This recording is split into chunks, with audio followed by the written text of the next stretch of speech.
ഇന്ന് മാധ്യമങ്ങളെ കാണുമ്പോൾ രാജീവ് ചന്ദ്രശേഖറിന് ഇന്ന കാര്യങ്ങൾ ബജറ്റിലുണ്ട് എന്ന് പറയാൻ പറ്റാതെ പോയത്.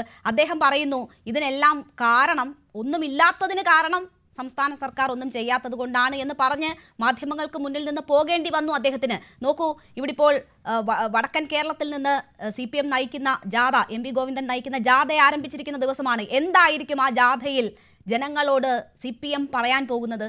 ഈ ബജറ്റിനെ കുറിച്ചായിരിക്കും, കേരളത്തോട് കേന്ദ്രം കാട്ടിയ ഈ അവഗണനയെ കുറിച്ചായിരിക്കും. ഡെഫിനറ്റായിട്ട് ഞാൻ പറയാം, ചന്ദ്രശേഖർജി പറഞ്ഞ ഒരു പ്രധാനപ്പെട്ട കാര്യം, ജലജീവൻ മിഷന് കോടിക്കണക്കിന് രൂപ കൊടുത്തിട്ട് 32 ലക്ഷം ആൾക്കാർക്ക് ഇപ്പോഴും കിട്ടിയിട്ടില്ല. വീടിന് ആവാസ് യോജന കൊടുത്തിട്ട് പ്രോപ്പറായിട്ട് ഇംപ്ലിമെൻറ്റ് ചെയ്തിട്ടില്ല. ആയുഷ്മാൻ ഭാരത് കൊടുത്തിട്ട് ഇംപ്ലിമെൻറ്റ് ചെയ്തിട്ടില്ല.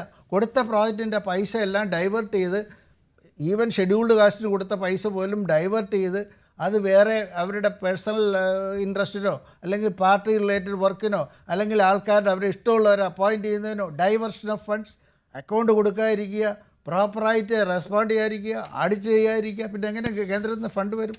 കേന്ദ്രത്തിൽ നിന്ന് 1 രൂപ തന്നാലും, കേന്ദ്രത്തിൽ നിന്നല്ല എവിടെ നിന്നായാലും 1 രൂപ തന്നാലും പ്രോപ്പറായിട്ട് യൂട്ടിലൈസ് ചെയ്യണം, പ്രോപ്പറായിട്ട് ഓഡിറ്റ് ചെയ്യണം, പ്രോപ്പറായിട്ട് അക്കൗണ്ട് കൊടുക്കണം, യൂട്ടിലൈസേഷൻ സർട്ടിഫിക്കറ്റ് കൊടുക്കണം, എന്നിട്ടേ അടുത്തത് കിട്ടൂ. ഇത് ജനത്തിന് പലതും അറിഞ്ഞുകൂടാ. ഞാൻ ചോദിക്കട്ടെ, എത്രയോ 1500ഓളം സൊസൈറ്റി, 500ഓളം കോടി രൂപ സൊസൈറ്റികളിൽ കൂടെ ഉള്ള ഫ്രോഡ് നടന്നു എന്ന് പറയുന്നത് ഈ പാവപ്പെട്ടവരെല്ലാം അനുഭവിക്കുന്നത്. ഇവിടെ ഓഡിറ്റ് നടന്നെങ്കിൽ അത് വരുമോ?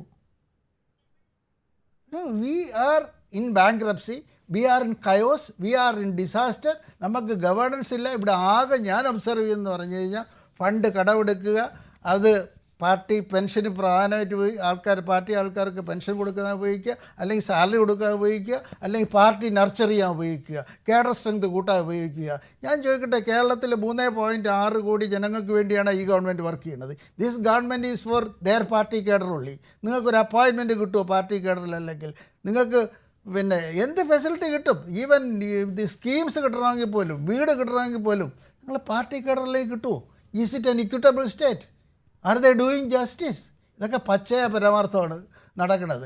അതുകൊണ്ട് 10 കൊല്ലം അങ്ങനെയുള്ള പരാതികൾ ഉയർന്നിട്ടുണ്ടോ? നമ്മൾ ഇപ്പോൾ ഏത് യുഗത്തിലാണ് ജീവിക്കുന്നതെന്ന് അറിയാമല്ലോ. അങ്ങനെ പാർട്ടിക്കാർക്ക് മാത്രം വീട് കൊടുത്താൽ ആ വാർത്തകൾ അല്ലെങ്കിൽ ആ സാഹചര്യങ്ങളൊക്കെ രഹസ്യമായിരിക്കുമോ? എനിക്ക് തോന്നുന്നില്ല. ഞാൻ പറഞ്ഞാലും അതിന് ഉദ്ദേശം largely it is going, it is party centric. മറ്റുള്ളവരെ പേരിന് വേണ്ടി കൊടുക്കും. You go to university appointments, you go to public sector appointments. Okay, Shri A Sampath, നോക്കൂ, ഇവിടെ ഇപ്പോൾ കേരളത്തിന്റെ വിഹിതം 1.92% 2.38% ഉയർന്നിട്ടുണ്ട്. ഏതാണ്ട് 11,855 കോടി രൂപയുടെ വർധനയാണ്. ഇതുകൂടി മുന്നിൽ, ഇതിനപ്പുറം മുന്നിൽ കണ്ടുകൊണ്ടുള്ള പ്രഖ്യാപനങ്ങളാണ് കഴിഞ്ഞ ദിവസം KN ബാലഗോപാൽ നടത്തിയത്. അവിടെ കേന്ദ്രത്തിന്റെ 15ാം ധനകാര്യ കമ്മീഷൻ ശുപാർശ പ്രകാരമാണ് എങ്കിൽ പോലും അത് ഇപ്പോൾ കേരളത്തിന് അനുഗ്രഹമായി വരികയാണ്. ആ പണം വാങ്ങിയിട്ട് ഒന്നും തന്നില്ല എന്ന് ഈ ജാഥയിൽ പറഞ്ഞാൽ ജനം വിശ്വസിക്കുമോ എന്നൊരു ചോദ്യമുണ്ട്. അപൂർവ ധാതുക്കളുടെ ഇടനാഴി, കടലാമ സംരക്ഷണ കേന്ദ്രം, നാളികേര പ്രോത്സാഹനം, ആയുർവേദ ചികിത്സാ പ്രോത്സാഹനത്തിനുള്ളതും ഒക്കെ ഒരർത്ഥത്തിൽ അല്ലെങ്കിൽ മറ്റൊരർത്ഥത്തിൽ കേരളത്തെയും സ്വാധീനിക്കുന്നതാണ്. ക്യാൻസർ മരുന്നുകൾക്ക് ഉൾപ്പെടെ വരുന്ന വിലക്കുറവുകൾ, അങ്ങനെ കേരളത്തെ ഇൻഡയറക്റ്റായി എന്നുവെച്ചാൽ എല്ലാവർക്കും ബാധകമാകുമ്പോൾ കേരളത്തിനും അനുഭവവേദ്യമാകുന്ന ഒരുപാട് പ്രഖ്യാപനങ്ങൾ ഇതിൻ്റെ ഭാഗമായി വന്നിട്ടുണ്ട്. മാത്രവുമല്ല, സാമ്പത്തിക പ്രതിസന്ധി, താരിഫ് വിഷയം, അങ്ങനെയൊക്കെയുള്ള വിഷയങ്ങളെ അഡ്രസ്സ് ചെയ്യേണ്ടുന്ന ഒരു സാഹചര്യമാണ്. അപ്പോൾ അങ്ങനെ ഒരു യാഥാർത്ഥ്യ ബോധത്തോടു കൂടിയുള്ള ബജറ്റാണ് ഇത് എന്ന് ജനങ്ങളെ ബോധിപ്പിക്കാൻ അവർക്ക് കഴിയില്ലേ? ശ്രീമതി നിർമ്മല സീതാരാമനോടുള്ള എല്ലാ ബഹുമാനവും സൂക്ഷിച്ചുകൊണ്ട് ഞാൻ പറയട്ടെ, ശ്രീ CP ജോൺ പറഞ്ഞതിൽ നിന്ന് ഒരു പടി കൂടി കടുപ്പിച്ച് ഞാനത് പറയുകയാണ്. It's A horrible, terrible and miserable budget, hopeless budget. ഞാൻ ഡോക്ടർ അബ്ദുൽ സലാം എന്നെക്കാൾ കൂടുതൽ പ്രായമുള്ള ആളായതുകൊണ്ട് ഞാൻ ഈ കുറച്ച് നിയന്ത്രണം പാലിക്കുകയാണ്. അപ്പോൾ അദ്ദേഹത്തിന് വൈസ് ചാൻസലർ ആവാനായി ഗവൺമെൻറ്റിൻ്റെ ഇടപെടണ്ട ഞാനങ്ങ് പച്ചക്കങ്ങ് പറയുകയാണ്, പോയിന്റ് ബ്ലാങ്കായി തന്നെ പറയുകയാണ്. അദ്ദേഹത്തിന് വൈസ് ചാൻസലർ ആവാൻ ഇപ്പോൾ കഴിഞ്ഞില്ല എങ്കിൽ അതിപ്പോൾ സെൻട്രൽ യൂണിവേഴ്സിറ്റിയുടെ വൈസ് ചാൻസലർ ആക്കാനായി BJP നേതാക്കളോട് പറഞ്ഞാൽ മതി. ആ കാര്യത്തെ സംബന്ധിച്ച് ഈ many have eyes but do not see, many have ears but do not hear എന്ന് പറയുന്ന ഒരു കാര്യമുണ്ട്. ഈ ബൈബിളിലൊരു വാചകമുണ്ട്, നസ്രയത്തിൽ നിന്നും നന്മ പ്രതീക്ഷിക്കേണ്ടതില്ല എന്നുള്ളത് കൂടി. ഇവിടെ ഈ ബഡ്ജറ്റ് എന്നുള്ളത് കേരളത്തോടുള്ള അവഗണന മാത്രമല്ല, കേരളത്തെ ആക്ഷേപിക്കലാണ്, പരിഹസിക്കലാണ്, നിന്ദിക്കുകയാണ് ചെയ്യുന്നത്. അങ്ങനെ നിന്ദിക്കുമ്പോൾ അതുതന്നെയാണ് നല്ലത് എന്ന് ചെണ്ടകൊട്ടി പാടാനാണ് നമ്മുടെ BJPക്കാർ പല ആളുകളും ശ്രമിച്ചുകൊണ്ടിരിക്കുന്നത്. ഞാനൊരു 3 മിനിറ്റ് എടുത്തോട്ടെ. ഇവിടെ കോർപ്പറേറ്റ് ഹൗസുകൾക്ക് ബിസിനസ് അതൊരു എൻജിൻ ഓഫ് ഗ്രോത്ത് ആണ്, ശരിയാണ്. നമ്മൾ ഈ പൊതുമേഖലയോടൊപ്പം സ്വകാര്യ മേഖലയ്ക്കുള്ള എല്ലാ സഹായങ്ങളും അത്തരത്തിൽ നൽകണം. പൊതുമേഖലയെ വിറ്റു തുലച്ചുകൊണ്ടാവരുത്. ഇവിടെ വല്ലാതെ നമ്മൾ ഈ നികുതി ഇളവുകളും ഒക്കെ തന്നെ അത്തരത്തിൽ കൊടുത്തിട്ടുണ്ട്. ഞാനൊന്ന് ചോദിക്കട്ടെ, സ്വകാര്യ മേഖലയുടെ നിക്ഷേപം നമ്മളിവിടെ കണക്കാക്കുമ്പോൾ കോർപ്പറേറ്റുകളുടെ നിക്ഷേപം എത്രയാണ്? ഇന്ത്യയുടെ സമ്പദ് വ്യവസ്ഥയിൽ 2023-24 3.91 ലക്ഷം കോടി രൂപയാണ് നിക്ഷേപം നടന്നത്. ഇനി 2024-25 അത് 3.67 ലക്ഷം കോടി രൂപയായി അത് കുറഞ്ഞു. അതേസമയം വൻകിട കോർപ്പറേറ്റുകളുടെ ലാഭം എന്നുള്ളത് 2020-21 2.5 ലക്ഷം കോടി രൂപയായിരുന്നത് 2024-25 ആയപ്പോൾ 7.1 ലക്ഷം കോടി രൂപയായി വർദ്ധിച്ചു. കൊള്ള ലാഭം എന്ന് പറഞ്ഞാൽ ആർക്കെങ്കിലും വേദനിക്കുന്നുവെങ്കിൽ അങ്ങനെ ആയിക്കോട്ടെ. ഇവിടെ ഈ വായ്പകൾ എഴുതി തള്ളുകയാണ്. ആരുടെ വായ്പയാണ് എഴുതി തള്ളിയത്? ശ്രീ CP ജോണിൻ്റെയോ അല്ല സമ്പത്തിൻ്റെയോ ഡോക്ടർ അബ്ദുൾ സലാമിൻ്റെയോ അല്ല രേണുകയുടെയോ അല്ല നമ്മുടെ ഈ പ്രേക്ഷകരുടെ ആരുടെയെങ്കിലും വായ്പകളാണോ എഴുതി തള്ളിയത്? വമ്പൻ കോർപ്പറേറ്റുകളുടെ വായ്പകളാണ് എഴുതി തള്ളിയത്. പാർലമെൻറ്റിൽ നൽകിയതായ കണക്ക്, ഇതേ ധനകാര്യമന്ത്രി നൽകിയതായിട്ടുള്ള ആ കണക്ക് 2025 ഓഗസ്റ്റ് 19 A റഹീമിൻ്റെ ചോദ്യം നമ്പർ 2958 മറുപടിയാണ്. ആ മറുപടിയിൽ ധനകാര്യമന്ത്രി തന്നെ പറഞ്ഞിരിക്കുകയാണ് 2020-21 90,641 കോടി രൂപയുടേതായ വായ്പകൾ എഴുതിത്തള്ളി. റിട്ടേൺ ഓഫ് ലോൺസ് എന്നാണ്, റിട്ടേൺ ഓഫ് ആണ്, റീസ്ട്രക്ചറിങ് അല്ല.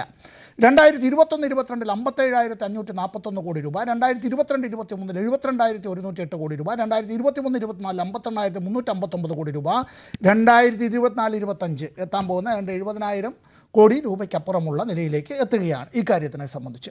അപ്പോൾ ഈ കഴിഞ്ഞ ഇത്രയും കൊല്ലക്കാലം ഇത് നടക്കുമ്പോൾ തന്നെ അവിടെ ഈ ഫിനാൻഷ്യൽ സെക്ടറിൽ ഹെയർ കട്ട് എന്ന് പറയുന്ന ഒരു കാര്യമുണ്ട്. പല കമ്പനികളും അത് ലിക്വിഡേറ്റ് ചെയ്യപ്പെടുമ്പോൾ ആ ലിക്വിഡേറ്റ് ചെയ്യപ്പെടുന്നതിന് മുമ്പ് വേറെ ചില ആളുകൾ വരിക, they step into the pair of shoes, അവർ ഈ പറയുന്നതുള്ള കടമെടുക്കുക, ആ കടമെടുക്കുന്ന നമ്മുടെ തന്നെ പണം തന്നെ കടമെടുക്കുക എന്നുള്ള നിലയിലേക്ക് വരിക.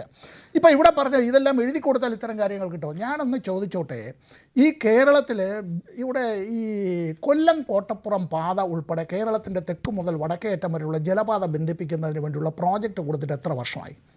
ഞാൻ പാർലമെൻറ്റ് അംഗമായിരിക്കുന്ന കാലത്ത് തന്നെ കേരളത്തിലെ LDF UDF MP സംയുക്തമായി ഇക്കാര്യത്തിൽ ധനകാര്യമന്ത്രിയെ കണ്ട് ഇക്കാര്യത്തിൽ സംസാരിച്ചു. എവിടെ ഇക്കാര്യത്തിൽ തീരുന്നില്ല.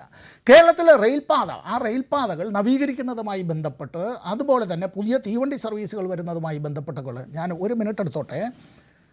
17ാമത് ലോക്സഭാ തെരഞ്ഞെടുപ്പ് പ്രഖ്യാപിക്കുന്നതിന് മണിക്കൂറുകൾക്ക് മുമ്പ് മാത്രമാണ് ഇന്ത്യയുടെ റെയിൽവേ വകുപ്പ് മന്ത്രി, അന്ന് ഞാൻ ആറ്റിങ്ങൽ ലോക്സഭാ മണ്ഡലത്തിൻ്റെ MP ആണ്, 16 ലോക്സഭാ തെരഞ്ഞെടുപ്പ് കഴിഞ്ഞ് 17ാം ലോക്സഭാ തെരഞ്ഞെടുപ്പ് നടക്കാനിരിക്കുന്നതിന് മണിക്കൂറുകൾക്ക് മുമ്പ് ഈ തിരുവനന്തപുരം സൗത്ത് എന്ന് പിന്നീട് പുനർനാമകരണം ചെയ്യപ്പെട്ട നേമം സ്റ്റേഷൻ്റെ അതിൻ്റെ നവീകരണവുമായി ബന്ധപ്പെട്ട് അദ്ദേഹം കുറേ പ്രഖ്യാപനങ്ങൾ നടത്തി. എവിടെ പോയി അത്?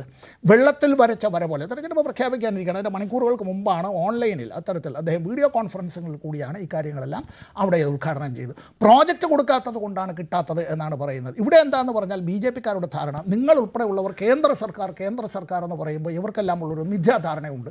എല്ലാ അധികാരങ്ങളും വിഭവങ്ങളും എല്ലാം ഞങ്ങളിലാണ് കേന്ദ്രീകരിച്ച് മുകളിലുള്ളത്, അവിടെ നിന്ന് ഇതെല്ലാം പെർക്കുലേറ്റ് ചെയ്ത് ഇറ്റിട്ട് താഴേക്ക് വീഴേണ്ടതാണ് എന്നുള്ളത്. അങ്ങനെ അല്ല.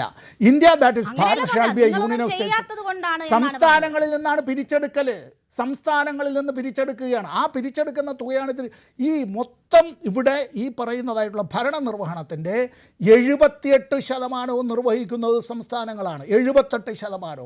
ആ വിധത്തിൽ അവർക്ക് പണം കിട്ടുന്നില്ല എന്നുള്ളത് മാത്രമല്ല, അവിടെ കൊടുക്കേണ്ടത് നൽകുന്നില്ല എന്നുള്ളത് മാത്രമല്ല, ഇന്നത്തെ പ്രധാനമന്ത്രി ഗുജറാത്തിൻ്റെ മുഖ്യമന്ത്രിയായിരിക്കുന്ന കാലത്ത്, ഡോക്ടർ മൻമോഹൻ സിംഗ് ഇന്ത്യയുടെ പ്രധാനമന്ത്രിയായിരിക്കുന്ന കാലത്ത്, 15ാം ലോക്സഭയുടെ കാലത്ത് അദ്ദേഹം പറഞ്ഞു 50% തുകയെങ്കിലും സംസ്ഥാനങ്ങൾക്ക് തിരികെ നൽകണം. എന്തേ പറഞ്ഞത്? ഒഴുകിപ്പോയോ? ഇപ്പോൾ പറയുകയാണ് ഈ കാര്യത്തെ സംബന്ധിച്ച്. BJP-ക്കാർക്ക് ഇപ്പോൾ എന്താണെന്ന് പറഞ്ഞാൽ കേരളത്തിന് ഒന്നും കിട്ടരുത് എന്നുള്ളതാണ്. അങ്ങനെ കിട്ടാതിരിക്കണം. അല്ല, ഇതിന് വേറെ കൂടുതലൊന്നും വേണ്ട. ഇവിടെ അല്ല, ഞാൻ സോറി ഫോർ ദ ഇൻട്രപ്ഷൻ.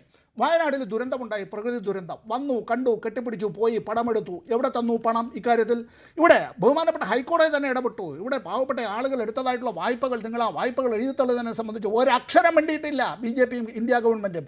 ആ വായ്പകൾ മുഴുവൻ കേരള ഗവൺമെൻറ് ഏറ്റെടുക്കുന്നതായ സ്ഥിതിയിലേക്ക് വന്നു. ഇവിടെ ഇപ്പോൾ എന്താണെന്ന് പറഞ്ഞാൽ ഇന്ത്യ ഗവൺമെൻറ്റിൻ്റെ കുറേ പദ്ധതികളുണ്ട്. ആ പദ്ധതി മഹാത്മാഗാന്ധി ദേശീയ ഗ്രാമീണ തൊഴിലുറപ്പ് പദ്ധതിയുടെ പേരൊക്കെ മാറ്റി റാംജി ഒക്കെയായി.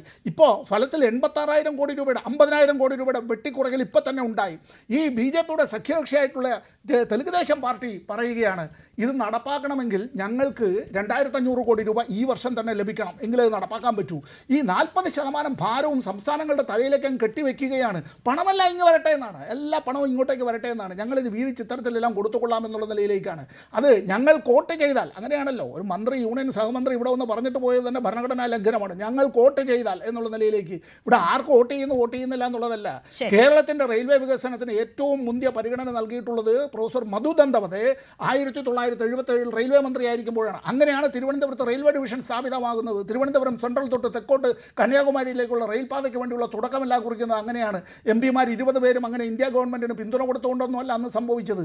ഇന്ത്യയായി കാണണം, ഇന്ത്യയുടെ അതിൻ്റെ ഫെഡറൽ സ്ട്രക്ചറിൻ്റെ കീഴിലാണ് ഇവിടെ കത്തിവയ്ക്കുന്നത്. ഇത് ജനവിരുദ്ധ ബഡ്ജറ്റാണ്, ഫെഡറൽ വിരുദ്ധ ബഡ്ജറ്റാണ്. കൂടുതൽ വാർത്തകൾക്ക് News 18 Keralam YouTube channel subscribe ചെയ്യുക.